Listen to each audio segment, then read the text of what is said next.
Baik, bismillahirrahmanirrahim. Assalamualaikum warahmatullahi wabarakatuh. Sebelumnya, terima kasih kepada Ibu Dr. Ida Farida CHMPD yang telah mempersilahkan kita untuk menganalisis jurnal internasional yang kita analisis. Nah, di sini kami dari kelompok 9, kelas 5A yang beranggota saya sendiri, yaitu Winda Mulyawati, kemudian ada Hesti Handayani, dan ada Indi Kristanti. Untuk langsung saja kita ke penjelasan pertama yang akan dijelaskan oleh saudari Indi. Dipersilahkan.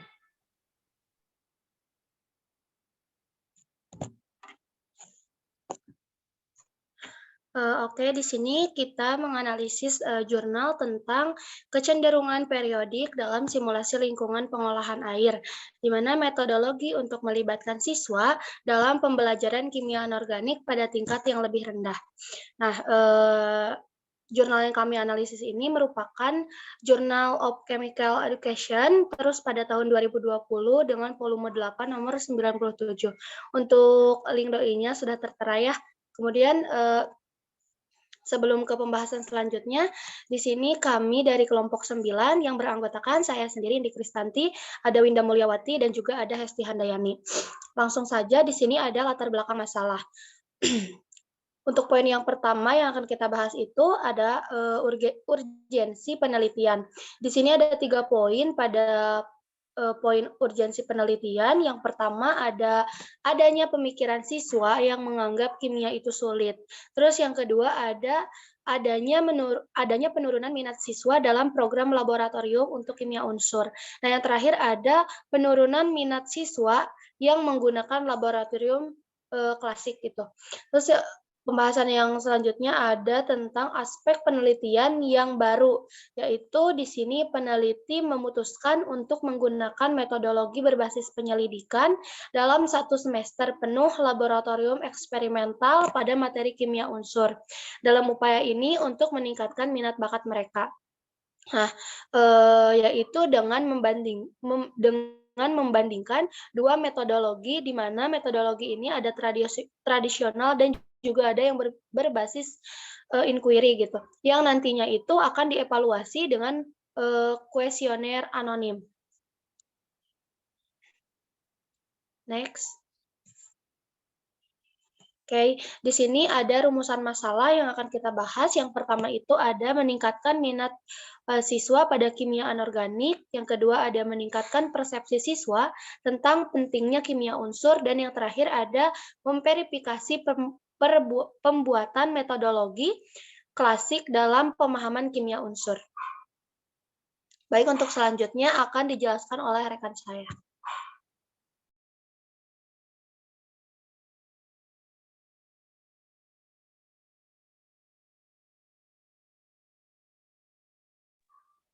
Oke, untuk selanjutnya di sini ada metode penelitian. Nah, metode penelitian itu dari siswa dibagi menjadi 3 kelompok gitu ya, di mana satu kelompoknya itu terdiri dari 20 orang. Nah, satu kelompok itu dipegang oleh satu dosen masing-masing, di mana pada kelompok pertama menggunakan metode tradisional dan pada kelompok kedua dan ketiga menggunakan metode inquiry.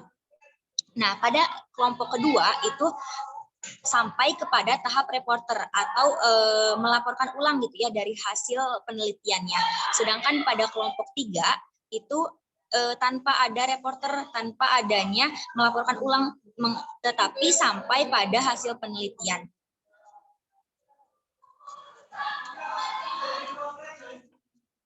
Lalu tahapannya yaitu yang pertama, siswa itu menerima masalah, dan pada hari pertama siswa itu menerima masalah dan subtopik, di mana masalahnya itu yaitu air sumur di rumah yang terkontaminasi dengan logam. Nah, bagaimana sih untuk menjernihkan air tersebut gitu ya. Nah, lalu pada hari kelima siswa itu menyerahkan eksperimen dan metodologi yang diusulkan untuk persetujuan profesor. Nah, pada hari kelima ini setelah menerima masalah dan mencari tahu gitu ya bagaimana menyelesaikan masalahnya, siswa ini menyerahkan eksperimen dan metodologi yang akan digunakan oleh siswa tersebut dan kemudian diusulkan kepada profesor untuk persetujuan profesor. Setelah itu, pada hari ke-7, setelah disetujui oleh profesor, langsung masuk kelas lab pertama untuk menganalisis masalah yang pertama.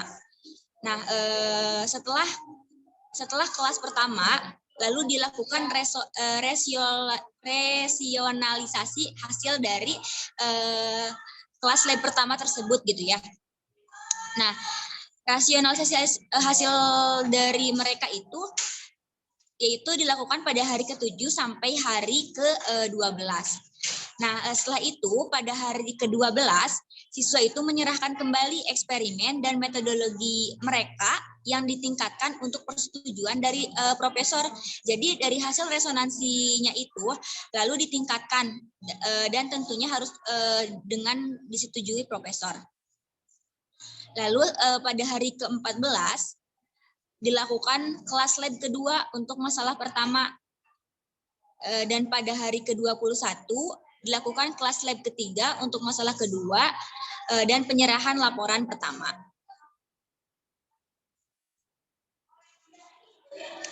Nah, pada kelompok pertama ini segala sesuatunya itu sudah disediakan gitu ya oleh dosen. Sedangkan pada kelompok kedua dan kelompok ketiga itu mahasiswanya itu dikasih masalah dulu gitu untuk dipecahkan seperti itu. Di mana pada kelompok 1 ini metode yang digunakannya itu tradisional dan kelompok 2 dan 3 yaitu menggunakan metode inquiry. Lalu di sini ada jenis penelitian yang digunakan. Nah, jenis penelitian yang digunakan yaitu metode tradisional dan metode berbasis penyelidikan seperti yang tadi saya sudah jelaskan. Dan subjek penelitiannya itu yaitu penelitian di laboratorium.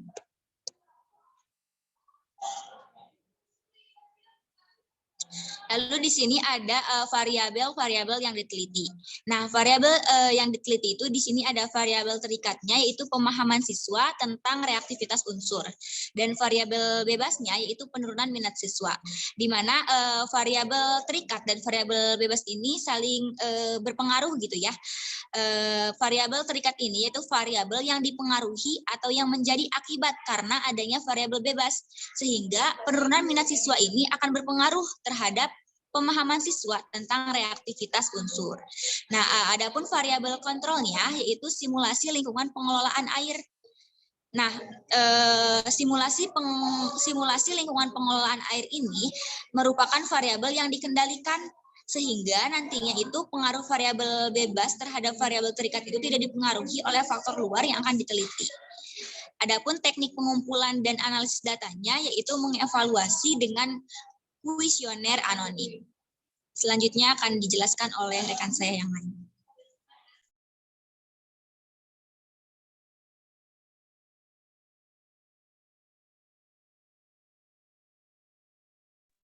Oke, baik. Terima kasih kepada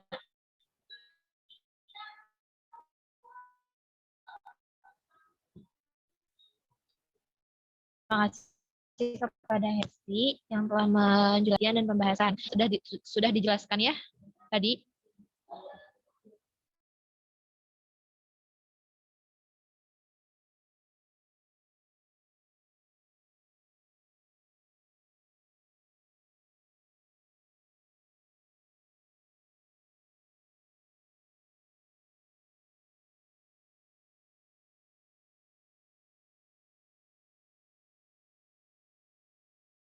Oke, untuk selanjutnya yaitu ada hasil dan pembahasan. Nah, sebelumnya maaf off cam karena jaringan. Nah, untuk hasil pembahasan dan penelitian ini tadi sudah dijelaskan ya bahwa mengenai di sini ada di tabel itu ada kontrol, terus ada IGMA dan IGMB. Nah, di mana yang kontrol itu berarti menggunakan penelitian tradisional, yaitu seperti dulu-dulunya. Nah, kemudian untuk IGM itu merupakan penelitian yang berbasis inquiry, yang mana kalau A-nya itu menggunakan metode reporter. Nah, untuk yang B-nya itu tidak menggunakan metode reporter. Nah, di sini untuk tabel pertama itu yaitu mengenai bagaimana kualifikasi eksperimennya. Nah, di sini dapat dilihat ya bahwasannya rata-rata itu kan penilaiannya itu dari 0 sampai 5. Nah, di sini dapat dilihat bahwa demand-nya itu di rata-ratanya itu IGMA, yaitu yang menggunakan reporter dan penelitian inquiry itu lebih besar dibandingkan dengan penelitian yang lainnya. Ini juga bisa dilihat ya. Ini dari kualifikasi eksperimen yang tabel pertama. Kemudian yang tabel kedua itu ada kualifikasi metodologi. Itu masih didominasi oleh IGMA. Nah, kemudian selanjutnya itu ada kualifikasi interest. Itu pada saat pengumpulannya. Nah, itu lebih ke IGMB, namun IGMA itu tidak jauh berbeda gitu perbandingannya dengan IGM yang B. Nah, untuk selanjutnya ada hasil kuesioner yang diisi oleh siswa. Nah, di sini itu ada grafik yang pertama itu perbandingan antara teori dengan praktik. Nah, di sini ada tradisional, grafik batang yang pertama itu tradisional, kemudian IGMA dan IGMB. Nah, untuk warnanya itu, yang warna oranye itu menandakan iya. Nah, sedangkan yang hijau itu tidak, dan yang ungu itu mungkin. Nah, di sini rata-rata yang menggunakan IGMB itu lebih besar pengaruhnya mengenai antara teori dengan praktik gitu. Nah, di sini kan banyak ya yang menjawab ya itu hampir perbandingannya itu 13 dan yang tidak itu 1 dan yang mungkin itu ada 4 untuk di IGMB. Begitu pula untuk tradisional dan IGMA itu boleh dilihat ya perbandingannya. Nah, kemudian ada grafik yang kedua. Grafik yang kedua itu mengenai pemahaman siswa terhadap setelah melakukan eksperimen. Nah, di sini masih mendominasi IGMB dengan perbandingan yang menjawab ya itu, yang paham itu 12, kemudian yang tidak 1, dan yang mungkin itu 6. Nah, berarti dapat dilihat ya dari kesimpulannya itu hasil penelitian inquiry ini lebih berpengaruh dibandingkan dengan hasil penelitian tradisional. Gitu. Oke, untuk selanjutnya boleh oleh rekan saya. Oke, baik, untuk selanjutnya yaitu kesimpulan. Nah, metode penelitian inquiry dapat merangsang antusiasme siswa dan rasa ingin tahu ilmiah untuk meningkatkan kinerja mereka. Sebagai siswa di bawah pendekatan IGM terlibat dalam disiplin dan ingin mencari jawaban atas masalah mereka. Fungsi reporter terbukti memiliki dampak positif yang signifikan terhadap keterampilan komunikasi siswa yang menunjukkan bahwa hal ini juga dapat diterapkan pada praktik laboratorium lainnya. Lalu, metode berbasis inquiry ini dapat digunakan dalam logistik semester penuh untuk kursus praktis yang berbeda, tidak hanya untuk kimia anorganik. Selanjutnya akan dijelaskan oleh rekan saya yang lain. Oke, untuk yang terakhir itu ada komentar dari kita yang menganalisis jurnal ini. Nah, berdasarkan analisis jurnal yang kita analisis itu, kami itu percaya gitu ya bahwa pendekatan ini, yaitu pendekatan inquiry yang dilakukan oleh profesor pada penelitian ini dapat digunakan dan dapat ditingkatkan gitu oleh dosen yang lainnya, baik itu di bidang ilmu lainnya, tidak hanya di kimia saja. Karena dengan pendekatan ini siswa itu dapat antusiasme dan ada rasa ingin tahu ilmiah untuk meningkatkan kinerja mereka dan dapat memberikan dampak positif yang signifikan terhadap keterampilan komunikasi siswa pada praktik laboratorium.